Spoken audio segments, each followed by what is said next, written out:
Good morning mga kaputing-ting! Plug natin ang ating rice cooker. On natin. Ang problema po ng rice cooker na to, hindi pa luto ang kanin, nag-warm na po siya, kaya hilaw po ang kanin. Ngayon mga kaputing-ting, unplug natin. May kukwento ako tungkol sa burner. Ang burner, hindi yan straight ang pakagawa. Pakubkob po, no, mga kaputing-ting, no? Pataas, no? Tapos pailalim yung gilid. Ngayon itong kaldero naman po natin, sa sobrang gutom po natin, no? Ako, ginagawa ko po kasi ito, no? Talagang sinisimot ko po talaga yung tira-tirang kanin, no? Yun nga lang, ang problema, nade-deform po yung ilalim po ng ating kaldero. Nawawala po yung shape niya. Kung mapapansin niyo po yung ilalim ng kaldero niya, no? Bako-bako. Ngayon, ganito po ang gagawin po natin.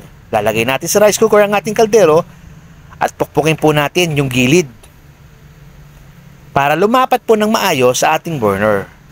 At mabilis po siyang maluto kasi wala pong siwang ang kaldero. Kasi lumapat po siya ng maayos. Pukpukin lang po natin ng dahan-dahan hanggang sa lumapat. Ayan, lumapat na mga puting-ting.